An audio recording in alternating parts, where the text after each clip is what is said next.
Hello दोस्तों, नमस्कार। आज हम लोग देखेंगे रेलवे ग्रुप डी एग्ज़ाम का फिज़िक्स।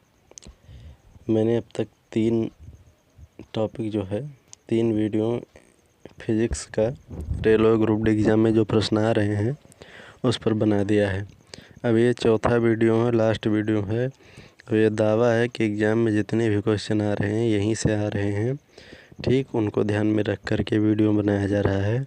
अब आप लोग देखें या ना देखें, आपके ऊपर है। ठीक, तो चलिए शुरू करते हैं आज का, देखते हैं। व्हीटस्टोन ब्रिज का उपयोग ठीक अज्ञात प्रतिरोध को ज्ञात करने के लिए किया जाता है। अब ये व्हीटस्टोन से तो इसमें दिया गया है ABCD।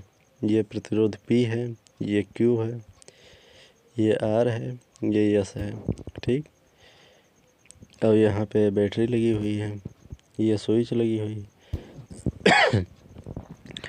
अब इस प्रतिरोध में मान लीजिए आपको प्रतिरोध यस ज्ञात करना है। मान लीजिए आपको P की वैल्यू पता है, Q की वैल्यू पता है, R की वैल्यू पता है और यस की वैल्यू आपको पता करना है। तो व्हीटस्टोन ब्रिज का फार्मूला होता है P/Q इक्वल R/S।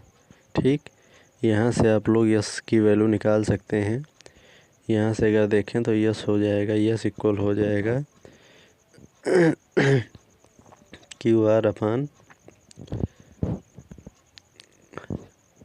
ओम। ठीक, ये प्रतिरोध है तो इसका जो वैल्यू हो जाएगा वो ओम हो जाएगा। ठीक, यहाँ से क्वेश्चन एग्जाम में पूछा गया है, आप लोग इसको देख लीजिएगा। आगे देखते हैं आगे का टॉपिक। देखिए दिया हुआ है, हमने देखा यहाँ पर ये P/Q इक्वल R/S, या यहाँ से यस बराबर Q/P और इंटू R ओम हो जाएगा। ये अज्ञात प्रतिरोध है। अगला टॉपिक देखेंगे। कह रहा है कि इलेक्ट्रिक सर्किट में धारा नियंत्रक का प्रयोग डैश को परिवर्तित करने के लिए किया जाता है, तो प्रतिरोध को परिवर्तित करने के लिए किया जाता है। ठीक, इलेक्ट्रिक सर्किट में धारा नियंत्रक का उपयोग प्रायः प्रतिरोध को परिवर्तित करने के लिए किया जाता है। किसी चालक सिरों के बीच कुछ विभवांतर हो। ठीक, किसी चालक में विद्युत धारा बहने के लिए आवश्यक है कि चालक के दोनों सिरों के बीच कुछ विभवांतर हो, जिसे वोल्ट में मापा जाता है और विद्युत धारा में के मापने की इकाई एम्पियर है। तो ये चीज़ यहाँ से है, इसको देख लीजिएगा एक टॉपिक कि किस लिए इसका उपयोग किया जाता है। इलेक्ट्रिक सर्किट में धारा नियंत्रक का उपयोग किस लिए किया जाता है, तो ये जान लीजिए कि प्रतिरोध को जो है परिवर्तित करने के लिए।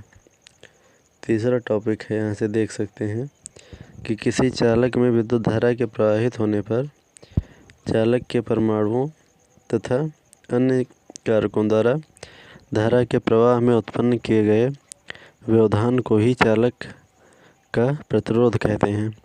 ये एक अदिश राशि प्रतिरोध। अब ध्यान रखिएगा कि प्रतिरोध एक अदिश राशि है, SI में इसका मात्रक ओम होता है।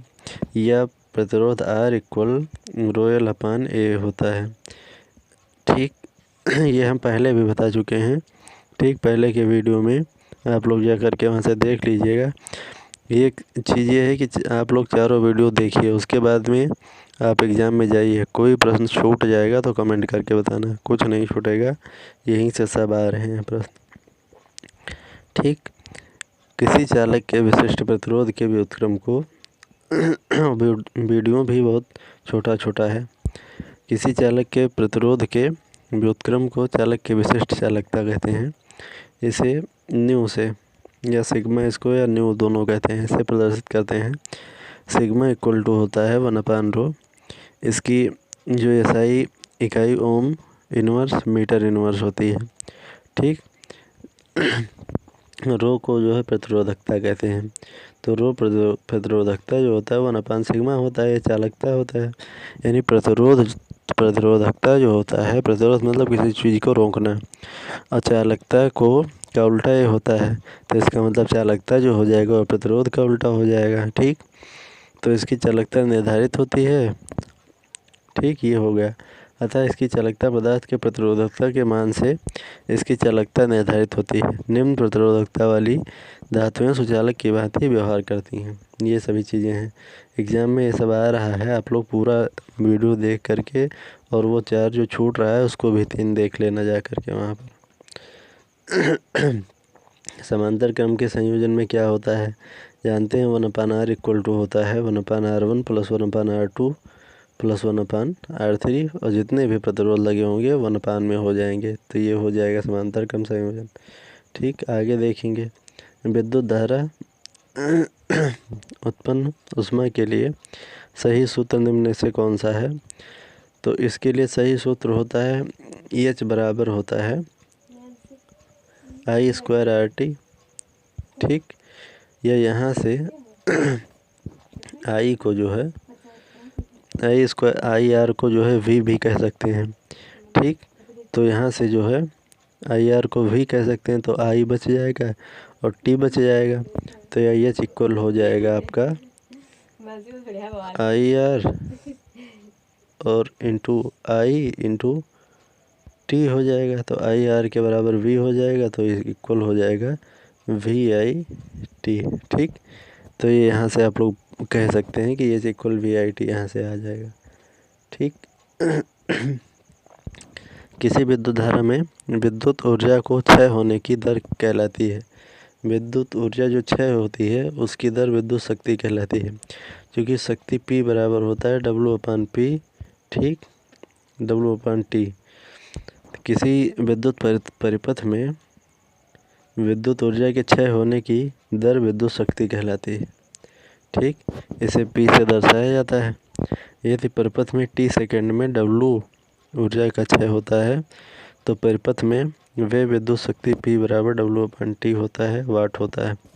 ठीक, इसका मात्रक जो होता है जूल पर सेकंड होता है, इसको याद कर लेना है। वाट कोई पूछ सकता है जूल पर सेकंड किसका मात्रक होता है एग्जाम में, तो आप लोग कह सकते हैं कि ये जो है शक्ति का मात्रक होता है, इसी को वाट कहते हैं। अगला टॉपिक देखेंगे। एक फार्मूला देख लेंगे ये सभी, जिससे न्यूमेरिकल आ रहा है। P बराबर W/T होता है या W बराबर QV होता है। ठीक, या W के स्थान पर QV रख देंगे यहाँ पर। ठीक, तो यहाँ से I भी आ जाएगा, चूँकि V बराबर IR होता है यहाँ से। ठीक, तो P बराबर I इंटू IR यानी I²R P बराबर हो जाएगा। तो ये सभी होता है। Q इक्वल टू IT होता है, Q इक्वल टू IT होता है।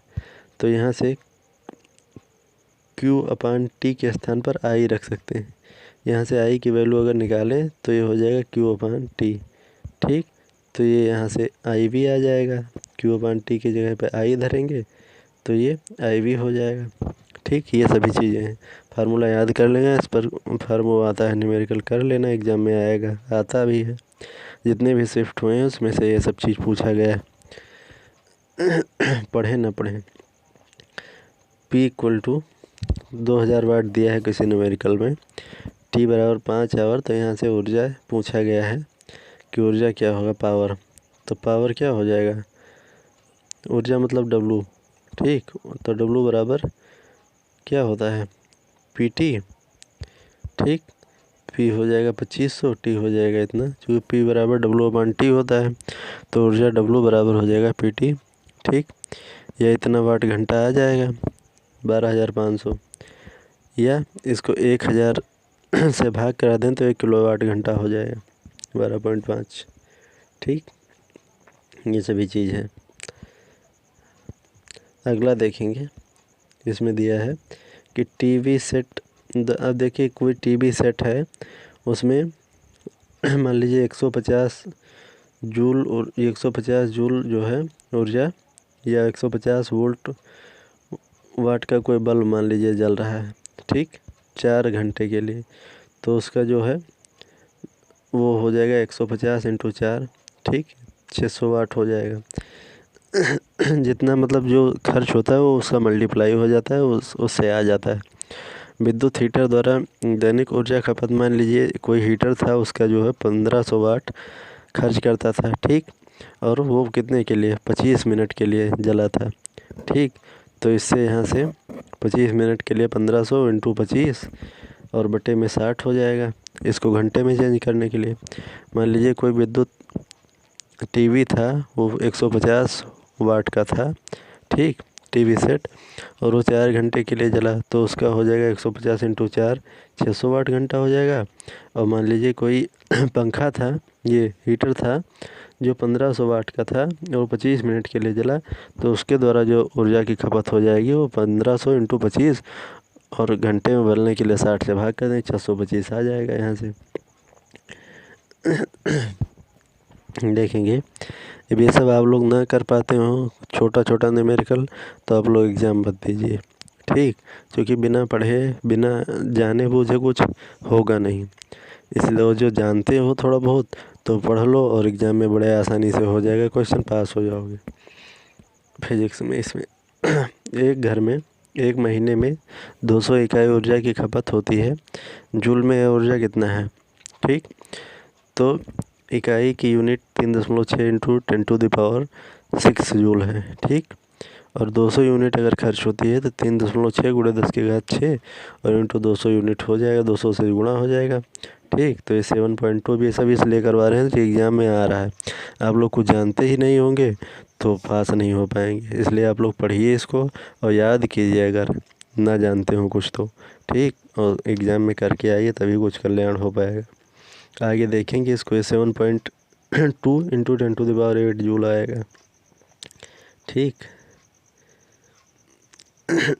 आगे देखेंगे एक घर में एक महीने के दौरान 150 यूनिट की ऊर्जा ठीक का प्रयोग किया जाता है, जूल में इसकी ऊर्जा का मात्रा क्या हो जाएगा।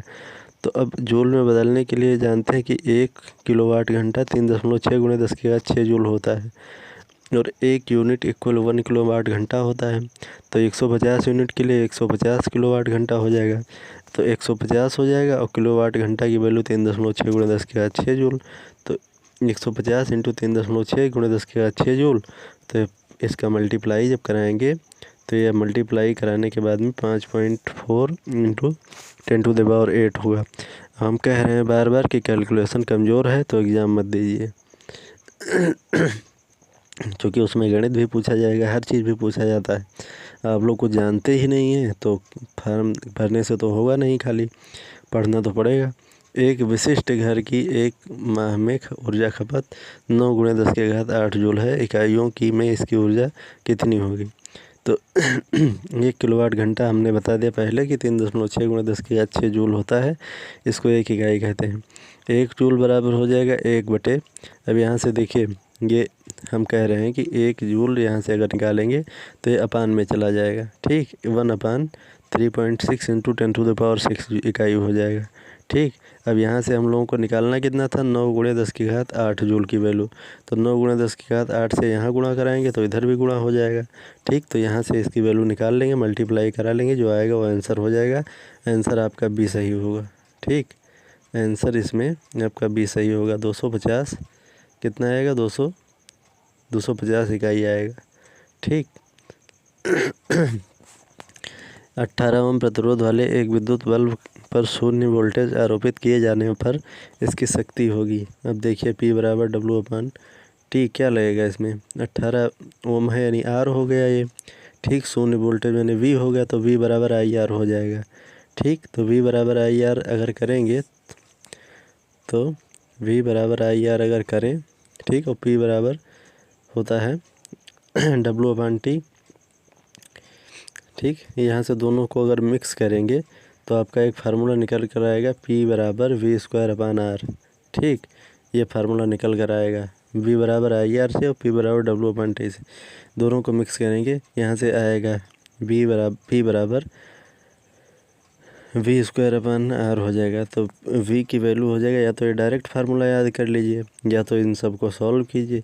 तो हम तो कह रहे हैं डायरेक्ट याद कर लो कि P बराबर V²/R हो जाएगा।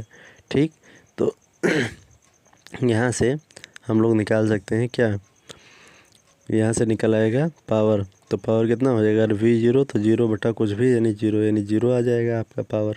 ठीक, वैसे भी यानी कि शून्य वोल्ट आरोपित करने पर अगर किसी कोई प्रतिरोध ही है, मान लीजिए मैंने रोकने वाला कोई तगड़ा पहलवान तुमको रोक रहा है और तुम शून्य बल लगा रहे हो तो कुछ काम नहीं होगा, तो वैसे भी जान लीजिए कि 0 हो जाएगा। प्रतिरोध 18 ओम है तो प्रतिरोध यानी रोकने वाला, और वोल्टेज शून्य है यानी जो कुछ धारा थी वो शून्य हो गई, तो उससे कहाँ हो पाएगा कुछ, तो यानी वो 0 हो जाएगा। वैसे देख लीजिए ओरली। ठीक, ऐसे देखें अब आगे।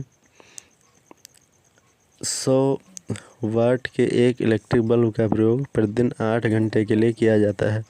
एक दिन में बल्ब द्वारा प्रयुक्त की जाने वाली ऊर्जा यूनिट है, तो ऊर्जा होती है वाट इंटू घंटा इंटू समय बटे 1000। ठीक, ये हो जाएगा, तो वाट हो जाएगा 100 वाट और 8 दिन हो जाएगा और इंटू 8 प्रतिदिन मैंने एक दिन हो जाएगा, 8 घंटा मतलब 8 घंटे हो जाएगा, तो वाट इंटू घंटा इंटू दिन बटे 1000 हो जाएगा, यानी 0.8 यूनिट आ जाएगी आपकी निकल कर। ठीक, ये डी आंसर आपका सही हो जाएगा। ठीक, कौन सा आंसर सही हो जाएगा? डी आंसर सही हो जाएगा। ठीक, आगे देखेंगे।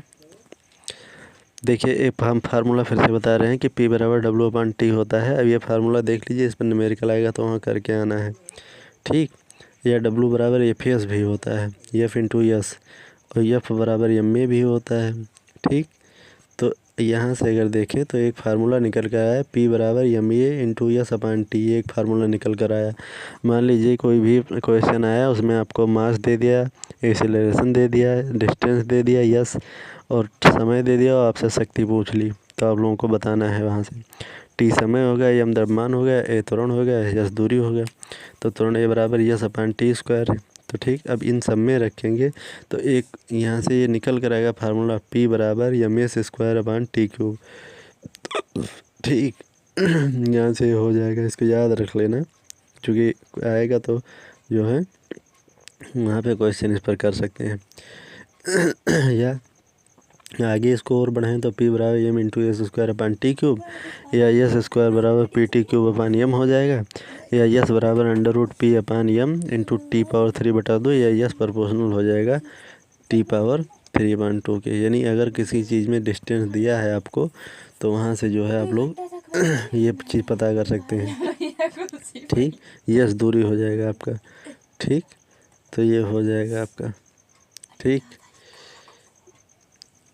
प्रयुक्त ऊर्जा की मात्रा यूनिट होगी। अब देखिए कोई भी ऊर्जा हो रही है, ठीक, तो वहाँ से वोल्ट इंटू एम्पियर इंटू, अब मान लीजिए कोई ऊर्जा है आपकी वे हो रही, तो वहाँ वोल्ट दिया गया है कि इतना वोल्ट का ये चीज़ है। कोई मान लीजिए कोई भी इंस्ट्रूमेंट है, कोई उसमें धारा दी गई कि 2 एम्पियर की धारा प्रवाहित हो रही, समय दिया है कि इतने दिन के लिए प्रवाहित, इतने घंटे के लिए हो रही, दिन दिया है कि इतने दिन के लिए हो रही।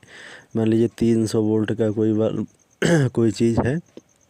ठीक, वोल्टेज किसी चीज़ का 300 वोल्ट है और 1 एम्पियर की धारा प्रवाहित होती है, 8 घंटे तक प्रवाहित हो रही, 1 दिन के लिए हो रही, तो उसमें कितनी ऊर्जा व्यय होगी, तो यहाँ से वोल्ट इंटू एम्पियर इंटू घंटा इंटू दिन अपान 1000 हो जाएगा, यानी 2.4 आ जाएगा। ये सब इसलिए करवा रहे हैं क्योंकि एग्ज़ाम में आ रहे हैं, आप लोग पढ़ें ना पढ़ें ये सब आपके ऊपर है भैया। ठीक, ये देखिए वोल्ट इंटू एम्पियर इंटू घंटा इंटू दिन, ये 300 यूनिट 1, ये वही क्वेश्चन है। ठीक, आगे आप लोग देख सकते हैं। 1 किलोवाट घंटा, फिर से हम रिवीजन हो रहा है यहाँ पर कि 1 किलोवाट घंटा इंटू 1 घंटा ये बराबर होता है 1 किलोवाट घंटा। तो 1 किलोवाट यानी 1000 वाट, और 1 घंटा बराबर 3600 सेकंड, तो 1000 इंटू 3600 यानी 3.6 × 10⁻6 जूल। ये इसका डेरिवेशन हो गया कि कैसे आता है 1 किलोवाट घंटा में 3.6 × 10⁻6 जूल। कभी कभी डायरेक्ट इसका मान पूछ लेता है कि 1 किलोवाट घंटा बराबर क्या होता है, तो आपको बताना पड़ेगा कि 1 किलोवाट घंटा बराबर होता है 3.6 × 10⁻6 जूल। ठीक, ये डायरेक्ट पूछता है एग्ज़ाम में। विद्युत मोटर किस सिद्धांत पर कार्य करता है, तो आप लोग कह सकते हैं कि विद्युत मोटर फ्लेमिंग के बाएं हाथ के नियम के सिद्धांत पर कार्य करती है, विद्युत ऊर्जा को यांत्रिक ऊर्जा में परिवर्तित करती है। ये सभी चीज़ें भैया पढ़ो या ना पढ़ो हमसे क्या मतलब है। ठीक, अभी हम बता रहे हैं कि तापदीप लैंप तथा इलेक्ट्रिक गीजर विद्युत धारा के तापीय प्रभाव पर आधारित उपकरण है। विद्युत जनरेटर विद्युत चुम्बकीय प्रेरण के सिद्धांत पर कार्य करने वाला उपकरण है। देखिए तापदीप लैंप और इलेक्ट्रिक गीजर जो होता है विद्युत धारा के तापीय प्रवाह पर आधारित उपकरण होता है। और विद्युत जनरेटर विद्युत चुम्बकीय प्रेरण के सिद्धांत पर कार्य करने वाला उपकरण होता है।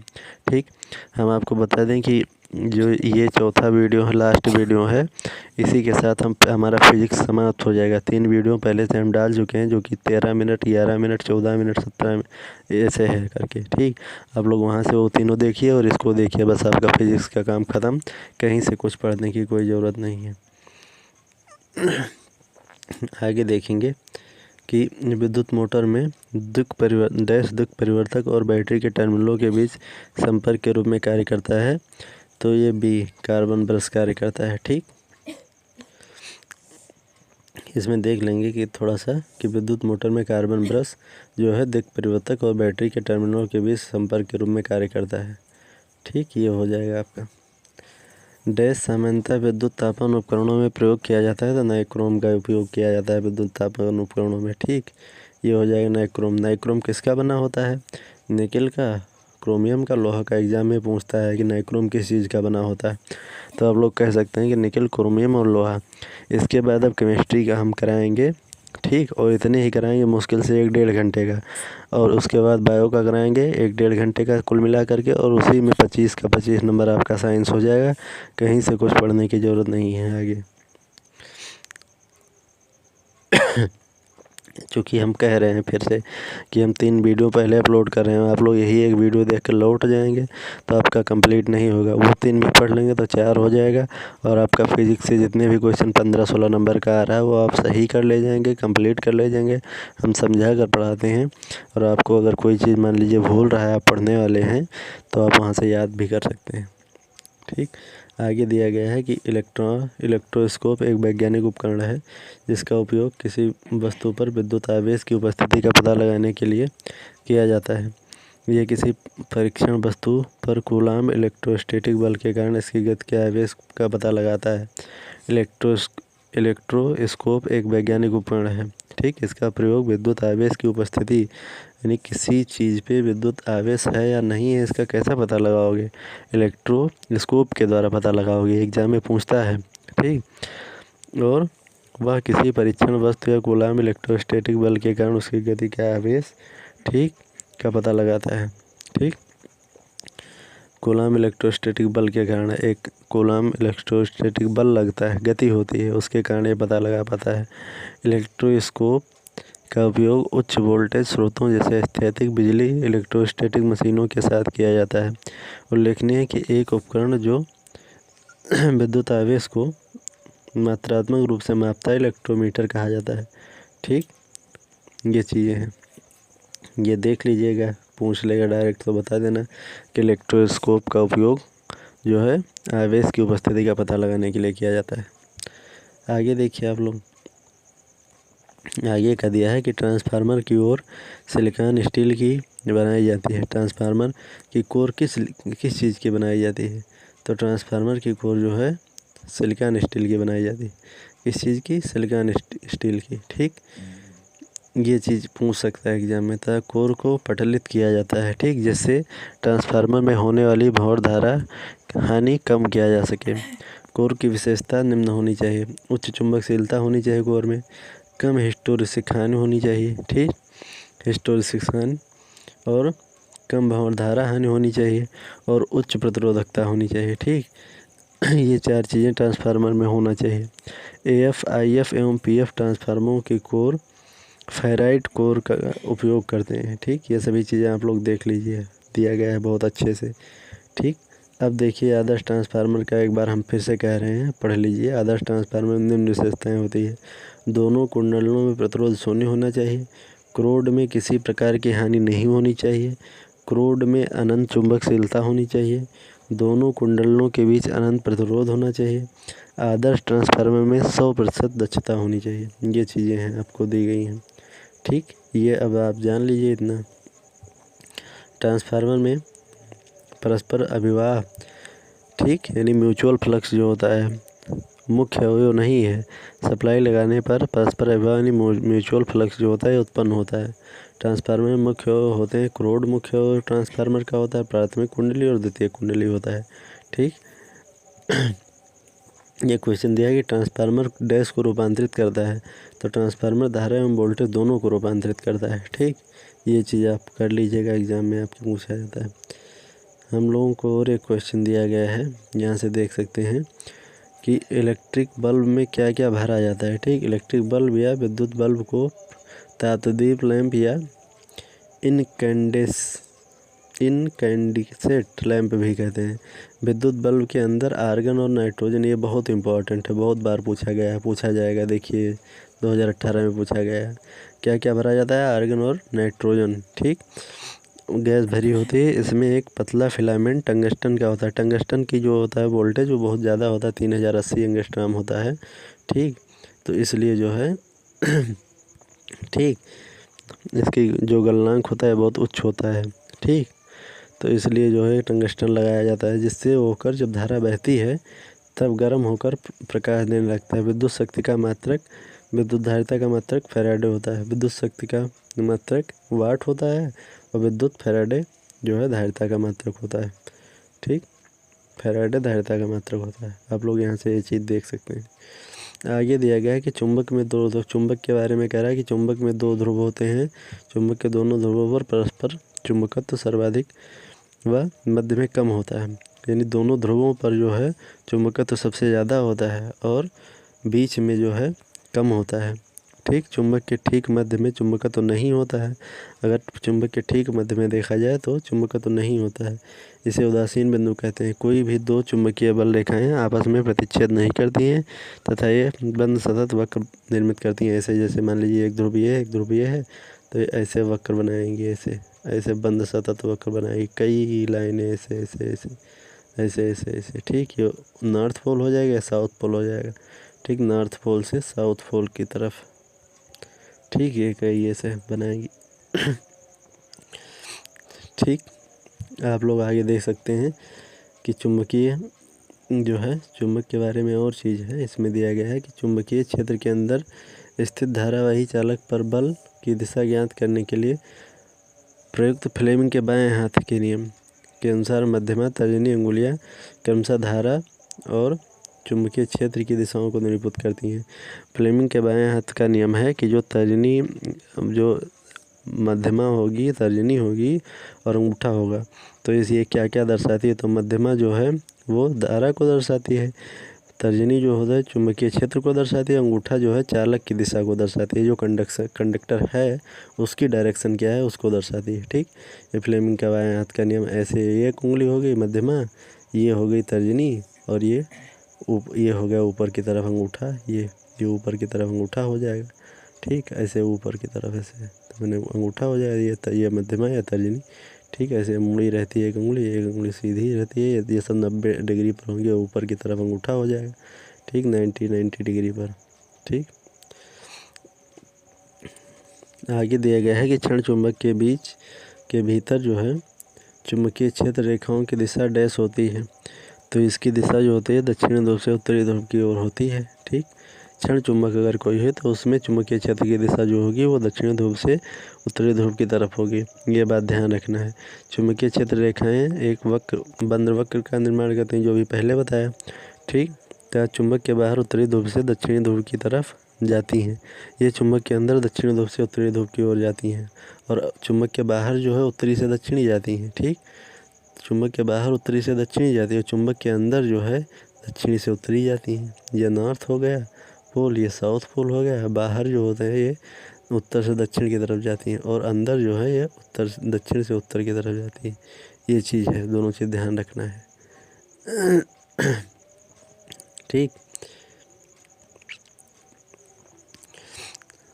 किसी धारावाही चालक पर लगने वाले बल की दिशा बदलने के लिए धारा की दिशा बदलना विधि का उपयोग किया जा सकता है। यानी अगर किसी धारावाही चालक में आपको बल की दिशा बदलना है तो आप पहले धारा की दिशा बदलिए। ठीक, तब बल की दिशा बदलेगा। ठीक, किसी चुंबकीय क्षेत्र में स्थित विद्युत धारावाही चालक पर आरोपित बल तब अधिकतम होता है जब विद्युत धारा की दिशा चुंबकीय क्षेत्र की दिशा के लंबवत होती है। अब हम भैया आप लोगों को पढ़ा रहे हैं, 3 वीडियो पहले अपलोड कर दिया। आप लोग पढ़ें या ना पढ़ें, हम तो कह रहे हैं कि पूरा क्वेश्चन यहीं से आ रहा है और यहीं से आएगा, पूरे जितने भी शिफ्ट होंगे। अब आप लोग जाने आप इसका हम जाने। एक क्षण चुंबक के दो को एक नियत चुंबकीय क्षेत्र स्रोत के रूप में प्रयोग करने पर चुंबकीय क्षेत्र की दिशा निम्नलिखित में से किस प्रकार की होगी। तो भैया इसमें हो जाएगी चुंबक की उत्तरी ध्रुव से दक्षिणी ध्रुव की ओर होगी। ठीक, एक क्षण चुंबक के एक नियत चुंबकीय क्षेत्र स्रोत के रूप में करने पर चुंबकीय क्षेत्र की दिशा अभी पहले बताया है, इसको देख लीजिए, उत्तर से दक्षिण की ओर होगी। ठीक,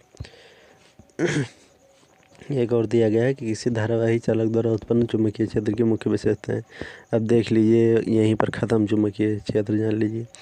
दूरी में वृद्धि के साथ चुंबकीय क्षेत्र घटता है। ठीक, दो चुंबकीय क्षेत्र रेखा कभी भी एक दूसरे को प्रतिच्छेद नहीं करती है। जहाँ चुंबकीय क्षेत्र रेखाएं सघन होती है वहाँ चुंबकीय बल प्रबल होता है। ठीक, और चुंबकीय क्षेत्र रेखाएं बंद वक्र बनाती हैं। यही चार चुंबक की विशेषता, यही चार आप याद कर लीजिए, तो पीछे का जो क्वेश्चन आगे आएगा वो आप कर ले जाएंगे। ठीक,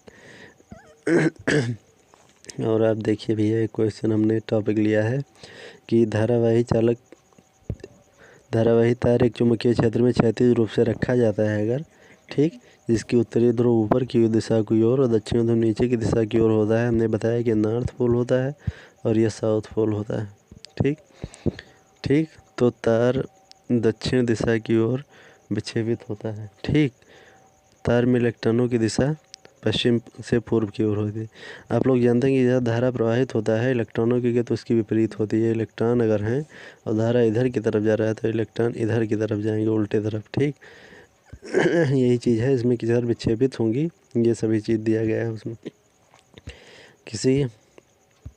किसी चुंबक का वह भाग जहाँ से चुंबकीय क्षेत्र रेखाएं निकलती हैं डैश कहलाता है, तो इसको उत्तरी ध्रुव कहते हैं। ठीक, ऐसे पदार्थ जो निकल, कोबाल्ट और विशेषकर लोहा को आकर्षित करते हैं चुंबकीय पदार्थ कहलाता है। प्रत्येक चुंबक दो ध्रुव होते हैं, उत्तरी ध्रुव दक्षिणी ध्रुव। चुंबकीय क्षेत्र बंद वक्र रेखाएं वक्र बनाती हैं। ठीक, बंद वक्र बनाती हैं ऐसे ऐसे ऐसे ऐसे। ठीक, चुंबक के सदैव उत्तरी ध्रुव से दक्षिण की ओर निकलती हैं, दक्षिण ध्रुव तक जाती हैं और चुंबक के भीतर से होते हुए फिर उत्तरी ध्रुव की ओर आ जाती हैं। ठीक, ये सभी चीज़ें हैं, पहले बता चुके हैं इसको। कुंडली की गति की दिशा चुंबकीय क्षेत्र के समकोण होने पर प्रेरित धारा डैश होगी तो अधिकतम होगी। जब कुंडली की गति की दिशा चुंबकीय क्षेत्र के समकोण 90 अंश पर हो तब उत्पन्न प्रेरित धारा जो होगी का मान अधिकतम होता है। ये चीज़ आप लोग ध्यान रखिएगा। ठीक, याद कर लीजिएगा इसको, बहुत इम्पोर्टेंट। एक क्वेश्चन और है कि जब किसी चुंबक को किसी कुंडली के पास ले जाया जाता है तो यह कुंडली में एक प्रेरित धारा उत्पन्न करती है। मान लीजिए ऐसे ऐसे कोई कुंडली तो जानते हैं, ऐसे ऐसे कोई कुंडली है, ऐसे ऐसे ऐसे ऐसे, ये कोई कुंडली हो गई। ठीक, तो अब कोई चुंबक है इधर, इसको कुंडली के पास ले जाएगा, मान लीजिए चुंबक है। ठीक, तो कुंडली में एक प्रेरित धारा, तो इसमें एक धारा प्रेरित होती है कुंडली में। ठीक, इसमें, ठीक, ऐसे धारा प्रेरित होती है। ठीक, प्रेरित धारा के परिणाम को बढ़ाने के लिए निम्न विधियों का प्रयोग किया जाता है। कुंडली में फेरों की संख्या में वृद्धि करना। अगर धारा में आपको इसके परिणाम में वृद्धि करना है, ठीक, वृद्धि करना है, तो इसमें जितनी ये कुंडली की संख्या जितनी अधिक होगी धारा जो है उसमें परिवर्तन उतना अधिक होता है। चुंबक की गति में वृद्धि करना, चुंबक को जितनी तेज़ी से इसकी तरफ लाएंगे उसमें परिवर्तन होगा। ठीक, ये सभी चीज़ें हैं। ठीक, यानी अगर कोई कुंडली है मान लीजिए, ठीक, तो आपको इसमें जितनी कुंडली की फेरों की संख्या अधिक होगी उसमें और चुंबक को जितनी तेज़ी से इधर की तरफ लाएंगे तो इसमें जो है प्रेरित धारा में उतना ज़्यादा परिवर्तन होगा। ठीक, अगर मान लीजिए कुंडली में फेरों की संख्या कम है, मान लीजिए कुंडली में फेरों की संख्या जो है वो कम है, ठीक, और चुंबक को बहुत धीरे धीरे लाया जाता है तो इसमें जो है इसमें धारा के परिणाम में कोई परिवर्तन नहीं होगा। ठीक, अगर कुंडली में फेरों की संख्या बहुत अधिक है, मान लीजिए बहुत अधिक है, और चुंबक को बहुत तेज़ी से इसकी तरफ लाया जाता है तो इसमें प्रवाहित धारा में तेज़ी से परिवर्तन होगा।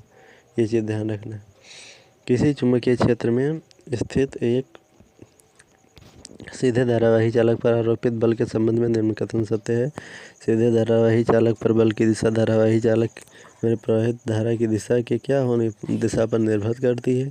ठीक, धारावाही चालक पर बल की दिशा उस चुंबकीय क्षेत्र की दिशा पर निर्भर करती है जिस चुंबकीय क्षेत्र में चालक स्थित है। ठीक, ये चीज़ें हैं, इसको भी ध्यान रखना है कि अगर कोई धारावाही चालक पर बल की दिशा है, दिशा धारावाही चालक में प्रवाहित धारा की दिशा पर, मान लीजिए कोई चालक है धारावाही, इसमें बल इधर की तरफ, तो इस पर निर्भर करेगी। ठीक, और मान लीजिए धारावाही चालक पर बल की दिशा चुंबकीय क्षेत्र की दिशा पर निर्भर, मान लीजिए चुंबकीय क्षेत्र इधर की तरफ है।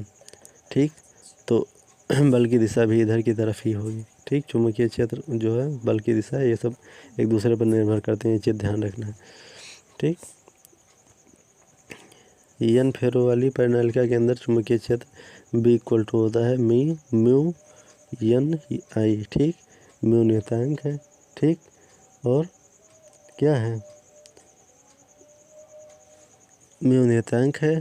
ठीक, और आई एन फेरों की संख्या है, आई धारा है, तो B बराबर हो जाएगा आपका NI हो जाएगा यहाँ से। ठीक, ये सभी चीज़ें आपको ध्यान रखनी है। चुंबकीय कंपास में निम्नलिखित में से क्या होता है, तो चुंबकीय कंपास में क्या होता है, एल्युमिनियम का एक सूचक पॉइंटर, एक कुंडलवाही चालक, एक, अब इसमें चुंबकीय कंपास में ये सब चीज़ें नहीं होती है। ठीक, इसमें होता है क्या, एल्युमिनियम के एक सूचक में से जुड़ा एक छोटा चुंबक।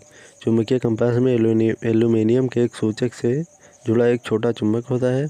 एक चुंबकीय सुई हमेशा उत्तर दिशा से दक्षिण दिशा को निर्देशित करती है। ठीक, ये सभी चीज़ें इसमें दिया गया है, आप लोग यहाँ से देख सकते हैं। आगे दिया है एक टॉपिक देखेंगे कि विद्युत जनरेटर के बारे में। विद्युत जनरेटर के संबंध में दोनों कथन सही। अब ये देखिए, 2 कथन दिए गए, इनको याद रखना है, ध्यान रखना है विद्युत जनरेटर के बारे में। नहीं रखोगे तो एग्ज़ाम में आएगा, नहीं कर पाओगे। ठीक, एक टॉपिक ये दिया गया है कि प्रत्येक आधे घूर्णन के बाद कुंडली की संगत भुजाओं में धारा की दिशा क्या होती है, उलट जाती है, और कुंडली में प्रेरित धारा की दिशा फ्लेमिंग के दाएं हाथ के नियम का उपयोग जो है करके ज्ञात किया जाता है। ये दोनों पॉइंट ध्यान रखना है। विद्युत जनित्र एक ऐसी युक्ति है जो यांत्रिक ऊर्जा को विद्युत ऊर्जा में बदलने का काम करती है। ये सभी चीज़ें आपको ध्यान रखना है। ठीक, सीधे मान लीजिए कोई टॉपिक हम बता रहे हैं, जल्दी में बताया गया, या आपको नहीं समझ में आया तो आप वीडियो को रोकिए और उस टॉपिक को खुद से पढ़िए और समझने की कोशिश कीजिए, क्योंकि अगर आप पढ़ने में ठीक हैं तभी आपका सिलेक्शन हो पाएगा। आप बहुत कमज़ोर हैं, लिचड़े पिछड़े छितड़े भुचड़े उजड़े हैं, तो आपका सिलेक्शन नहीं हो पाएगा।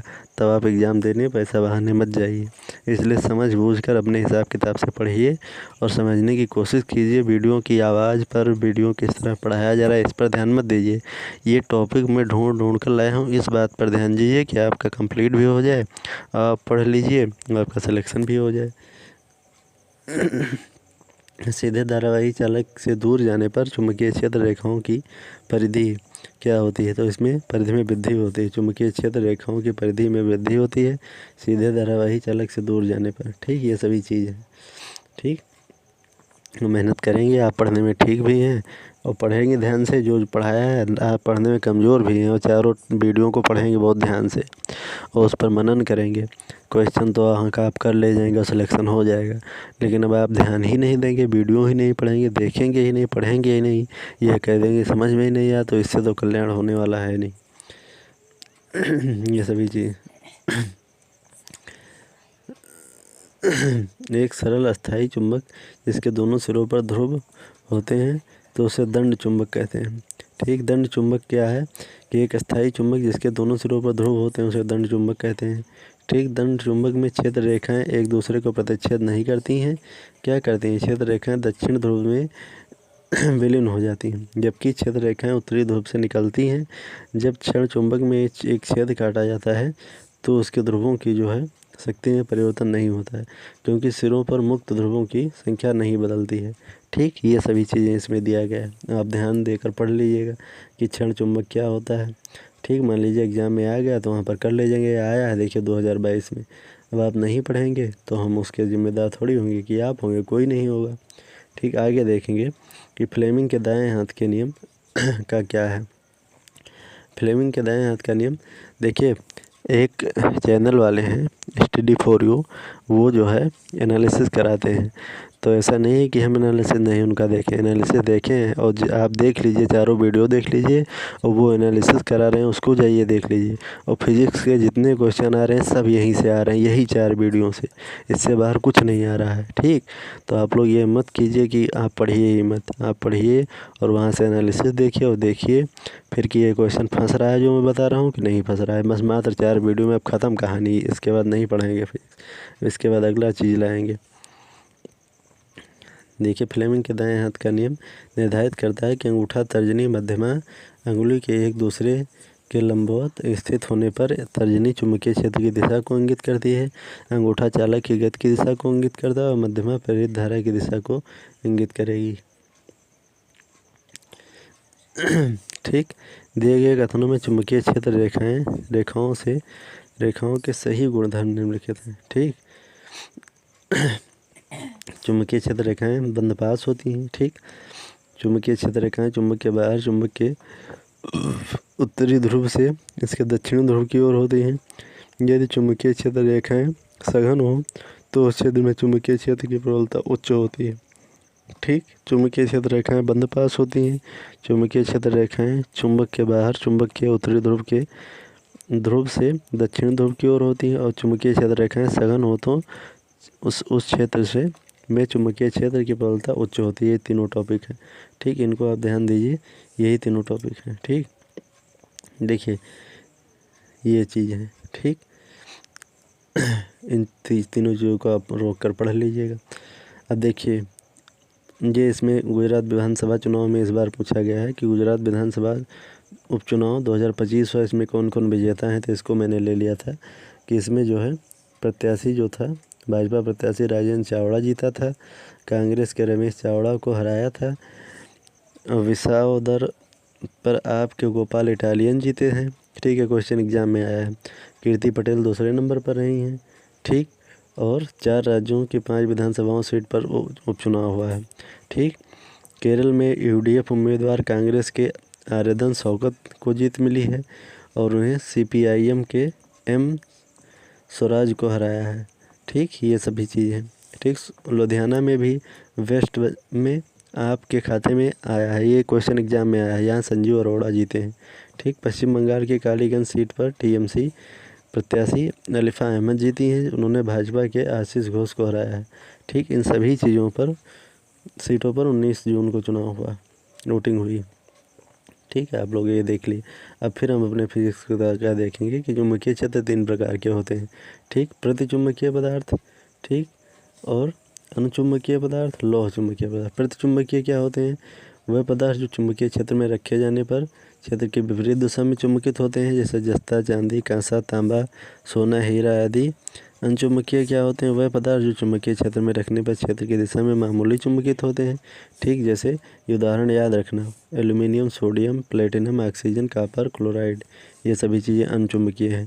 प्रतिचुंबकीय क्या हैं? जस्ता, चांदी, कांसा, तांबा, सोना, हीरा, ये प्रतिचुंबकीय है। लौह चुंबकीय क्या है? वह पदार्थ जो चुंबकीय क्षेत्र में रखने पर क्षेत्र की दिशा में प्रबल रूप से चुंबकित हो जाते हैं, जैसे लोहा, निकेल, कोबाल्ट आदि। ठीक, ये अगला देखेंगे फैराडे का विद्युत चुम्बकीय प्रेरण का नियम क्या है। फैराडे का विद्युत चुम्बकीय प्रेरण का नियम है, प्रथम नियम, जब किसी कुंडली में संबद्ध चुंबकीय फ्लक्स में परिवर्तन होता है तो उस कुंडली में प्रेरित विद्युत वाहक बल उत्पन्न होता है। यह प्रथम नियम है फैराडे का। ठीक, कुंडली से संबंधित चुंबकीय फ्लक्स में अगर कोई परिवर्तन होगा तो कुंडली में प्रेरित विद्युत वाहक बल उत्पन्न होगा, प्रथम नियम। दूसरा नियम क्या है कि प्रेरित विद्युत वाहक बल, ठीक, चुंबकीय फ्लक्स में परिवर्तन के दर के अनुमानुपाती है। ट्रांसफार्मर, विद्युत जनरेटर, मेटल डिटेक्टर आदि इसी सिद्धांत पर कार्य करते हैं। द्वितीय नियम पर आपसे क्वेश्चन पूछ सकता है कि ट्रांसफार्मर किस सिद्धांत पर कार्य करता है, तो और लोग बताएंगे कि फैराडे के द्वितीय नियम पर कार्य करता है। विद्युत जनित फैराडे के द्वितीय नंबर, मेटल जनरेटर फैराडे के द्वितीय सिद्धांत पर कार्य करते हैं। ठीक, ये सभी चीज़ें। अगला देखेंगे आप कि एक चुंबक के आसपास की जगह के लिए शब्द क्या है। यहाँ इसके प्रभाव का पता लगाया जा सकता है, तो इसका सही उत्तर हो जाएगा चुंबकीय क्षेत्र। ठीक, चुंबक के आसपास का क्षेत्र चुंबकीय क्षेत्र, चुंबक के चारों ओर का वह क्षेत्र जिसमें चुंबकत्व का प्रभाव अनुभव किया जाता है चुंबकीय क्षेत्र कहलाता है। यह एक सदिश राशि है। इसकी इकाई न्यूटन प्रति एम्पियर इंटू मीटर या वेबर प्रति मीटर स्क्वायर होती है। इसका सीजीएस मात्रक गॉस, एसआई मात्रक टेस्ला तथा एक गॉस बराबर 10⁻⁻⁴ टेस्ला होता है। ठीक, चुंबकीय क्षेत्र फ्लक्स की इकाई वेबर होती है या चुंबकीय क्षेत्र में, ठीक, चुंबकीय क्षेत्र में बल रेखाएं व काल्पनिक रेखाएं जो चुंबकीय क्षेत्र की दिशा प्रदर्शित करती हैं। फाई इक्वल टू बी ए होता है, वेबर होता है, बी या बी बराबर फाई अपान ए वेबर प्रति मीटर स्क्वायर होता है।